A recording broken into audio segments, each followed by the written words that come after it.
Le gouvernement de la transition informe l'opinion que dans le cadre des consultations en cours sur l'avenir de la mission multidimensionnelle intégrée des Nations Unies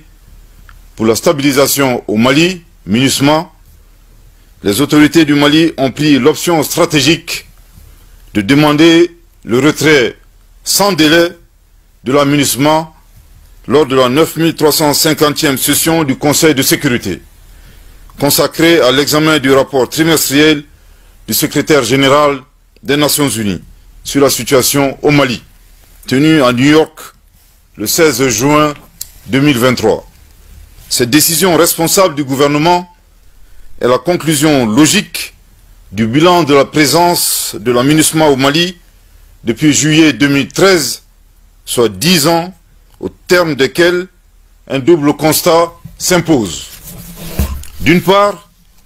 le revirement total du mandat de la MINUSMA, qui a évolué de son objectif initial d'appuyer les autorités maliennes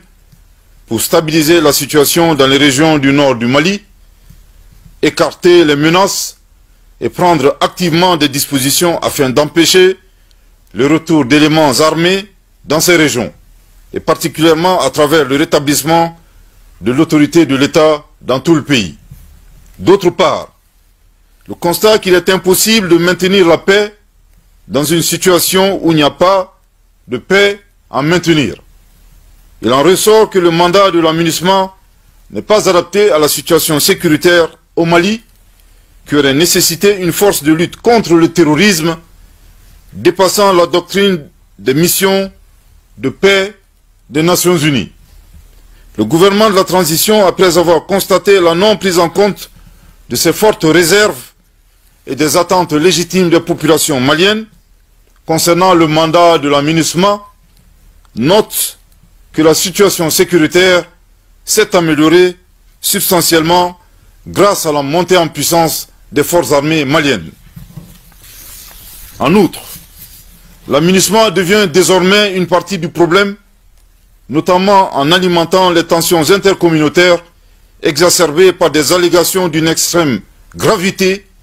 et qui sont fortement préjudiciables à la paix, à la réconciliation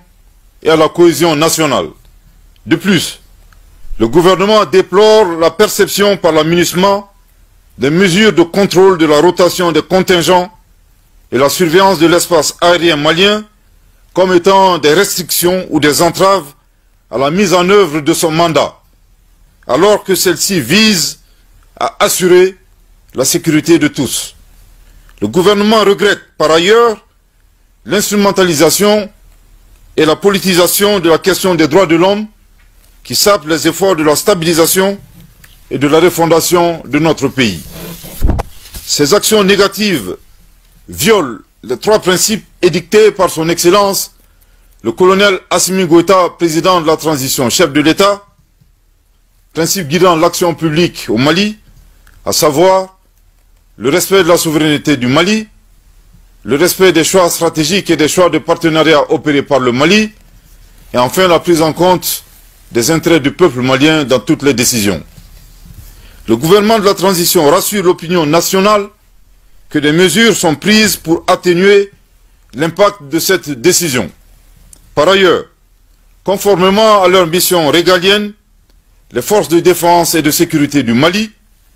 continuent de prendre toutes les dispositions pour défendre l'intégrité du territoire national,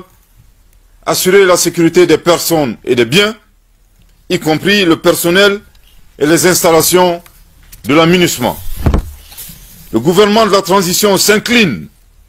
devant la mémoire de toutes les victimes de la crise au Mali, maliennes comme étrangères, notamment les casques bleus, majoritairement africains, tombés au champ d'honneur au Mali. Que Dieu bénisse le Mali et préserve les Maliens. Fait à Bamako, le 16 juin 2023. Merci de votre très aimable attention. Merci, Monsieur le ministre, porte-parole du gouvernement.